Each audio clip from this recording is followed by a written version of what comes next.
لیکن معذرت کرنے کے ساتھ ایک آپ یہ پلس پوائنٹ اٹیچ کر سکتے ہیں کہ سر اگر مجھے موقع دیا جاتا ہے تو انشاءاللہ میں جو ہوں وہ خود کو پروو کروں گا، میں آپ کی کمپنی کا کام کا وفادار رہوں گا۔ میرا ایک فون آ رہا ہے، میں وہ سن لوں تو پھر میں السلام علیکم حاجی صاحب، میں تھوڑے نال تھوڑی دیر بعد گل کردا۔ اوکے، یہ میرے ایک دوست ہیں حاجی صاحب، ان کا بھی مسئلہ ہے، کسی نے آٹو کیڈ کی فائل بھیجی ہے تو وہ کھول نہیں رہی، تو میرے تو کمپیوٹر میں آٹو کیڈ آئی نہیں، تو وہ پہلے بھی بات کی تھی، میں نے کچھ بتایا کہ کسی آئی ٹی والے سے رابطہ کریں، وہ بتائے گا۔ اچھا، میں یہ کہہ رہا تھا، جب آپ کسی کمپنی میں چلے جاتے ہیں، وہ بلاتے ہیں تو پہلے آپ سے وہ جنرل سوال پوچھیں گے کہ آپ اپنا تعارف کرائیں۔ پہلے تو یہ ہے کہ جب آپ نے دفتر میں جانا ہے تو دروازہ تھوڑا سا کھٹکھٹائیں اور ان سے اجازت لے، سر میں اندر آ جاؤں، میں آئی کام ان، پھر جا کے تھوڑی دیر کھڑے ہوں، پھر بیٹھ جائیں، اور پھر وہ اگر ایک آدمی ہے تو وہ بات چیت کرے گا، دو تین ہے، جو بھی آپ سے بات چیت کرتا ہے اس کی طرف آپ دیکھیں اور اس کو جوابات دیں۔ ایک اور چیز ہوتی ہے، بہت سارے لوگ مجھے کہتے ہیں کہ سر میرا کل انٹرویو ہے، مجھے موٹے موٹے سوالات بتا دے۔ بھائی مجھے کیا سوالات کا پتہ وہ کیا پوچھے گا؟ سوالات تو دو طرح کے ہی پوچھے جائیں گے، ایک تو جرنل اور دوسرے اس کام کے متعلقہ۔ یہ ایسے انٹرویو نہیں ہے جس طرح سرکاری محکموں میں ہوتے ہیں کہ لوگوں کو جان بوجھ کے فیل کرنا ہے کہ آپ بتائیں افریقہ کے کالے ہاتھی کا کیا نام ہے یا ساؤتھ افریقہ کے وزیر خارجہ کا کیا نام ہے۔ نہیں، وہ آپ سے اگر یہ سوال پوچھتا ہے تو وہ خود بے وقوف ہے، وہ آپ سے یہی سروے کا پوچھے گا، کوانٹٹی کا پوچھے گا، جس پوسٹ کے لیے آپ گئے ہیں۔ اور بہت سارے لوگ یہ کہتے ہیں کہ سر رات 12 بجے کل میرا انٹرویو ہے، میں کیا کروں؟ تو میری ایک پوسٹ ہے، تو ان لوگوں کو سب سے پہلے سو جانا چاہیے تاکہ دوسری صبح فریش اٹھیں، ناشتہ کریں، مناسب کپڑے پہنیں، اور جو عام آفس والے کپڑے ہوتے ہیں، یہ نہیں کہ لکھائی والی شرٹ ہو یا نیچے ٹراؤزر ہو یا عجیب طرح کے جوتے ہوں یا عجیب طرح کی شکل بنی ہو، مناسب پہن کے آپ دفتروں میں جائیں۔ باقی اللہ تعالیٰ سے دعا کرنی چاہیے کہ اللہ تعالیٰ ہر ایک بھائی کا کام بنائے۔ اچھا، ایک اور بیماری چل پڑی ہے، کچھ فریش کسی جگہ جاتے ہیں انٹرنشپ کے لیے تو وہ دیکھتے ہیں کہ پرانے لوگوں کی بہت بڑی تنخواہیں ہیں، یہ نہیں دیکھتے کہ ایک پرانا شخص نے کتنے سٹیپ لے کر، یعنی کتنے سٹیپوں سے گزر کے اس پوسٹ پہ کیا ہے۔ وہ ڈائریکٹ کہتے ہیں جی میں تو ابھی آری کے لیے اپلائی کروں گا، کیونکہ ہمارا آری بھی بی ایس سی ہے اور میں نے بھی، بھائی آپ نے بی ایس سی کی ہے ٹھیک ہے، آری بھی بی ایس سی ہے، لیکن آری کے بی ایس سی اور اس کی تنخواہ کے درمیان 15 سال کا ایکسپیرینس ہے، اور آپ کے پاس تو ابھی 15 مہینے کا ایکسپیرینس بھی نہیں ہوا۔ آپ اگر ٹرینی انجینئر گئے ہیں تو پہلے آپ جو ہے سائٹ انسپیکٹر کے لیے اپلائی کریں یا سائٹ انجینئر کے لیے یا اسسٹنٹ سائٹ انجینئر کے لیے، اس کے بعد پھر آگے جس طرح موقع ملتا ہے آپ کام سیکھتے جائیں، رب تعالیٰ آپ کو تنخواہ بھی دے گا۔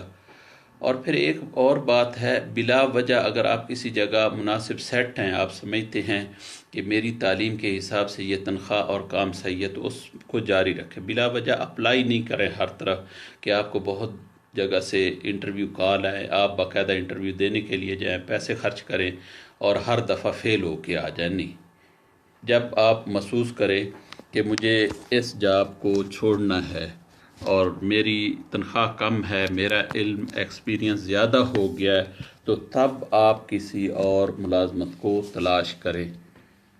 اس کے علاوہ بہت ساری چیزیں ہوتی ہیں۔ اچھا، کچھ لوگ ہیں وہ کہتے ہیں کہ جی ہمیں پوری اے ایس ٹی ایم بھیج دیں، آش 2 بھیج دیں فلاں۔ میرے پیارے دوست، ایک آش 2 اسٹینڈرڈ یا اے ایس ٹی ایم جس کے 4-5 پیج ہیں، اگر آپ نیٹ پہ تلاش کرنے جائیں گے تو آپ سے $40-50 مانگیں گے۔ دیکھیے پوری آش 2 یا اے ایس ٹی ایم کی کتنی اہمیت یا ویلیو ہوگی۔ آپ جو کام سیکھ رہے ہیں، جب آپ کو کوئی چیز ضرورت ہوتی ہے، اسی وقت جس یعنی موضوع پہ آپ کام کر رہے ہیں اسی کے بارے میں پڑھیں، سمجھیں، ہر چیز کے پیچھے نہیں لگیں۔ بہت سارے لوگ ہیں وہ کہتے ہیں جی ہم نالج حاصل کرنا چاہتے ہیں، میں تو سرویئر ہوں لیکن چاہتا ہوں کہ لیب کا بھی مجھے آ جائے۔ بھائی نہیں، آپ سروے میں ایکسل کرو، سروے کے ساتھ کوانٹٹی میچ کرتی ہے، ادھر چلے جاؤ تو اس میں بہت اچھی تنخواہیں ہیں۔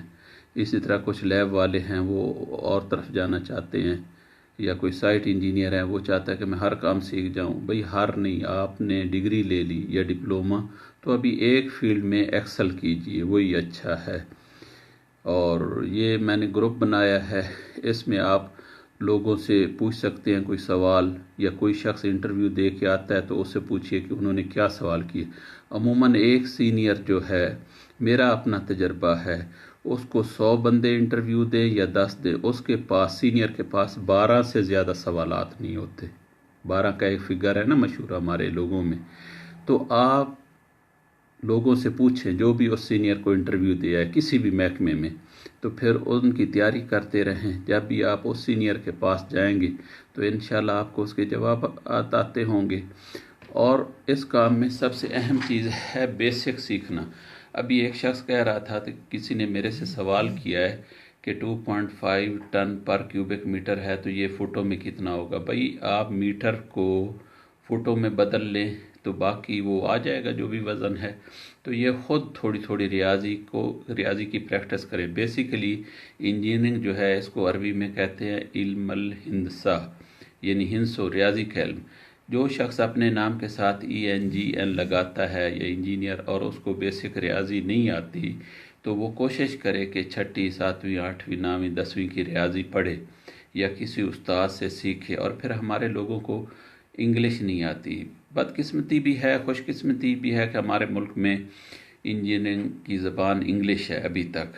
تو آپ کم از کم جتنا وقت اپنا فیس بک پہ ضائع کرتے ہیں، یوٹیوب پہ کرتے ہیں، تو کچھ ویڈیو ایسی دیکھ لیں جس میں انگلش سکھائی گئی ہو تاکہ آپ کی انگلش بہتر ہو سکے۔ اور کوئی بات نہیں ہے، اللہ تعالیٰ آپ کو خوش رکھے۔ میرے لیے کوئی خدمت ہو تو بتائیے گا۔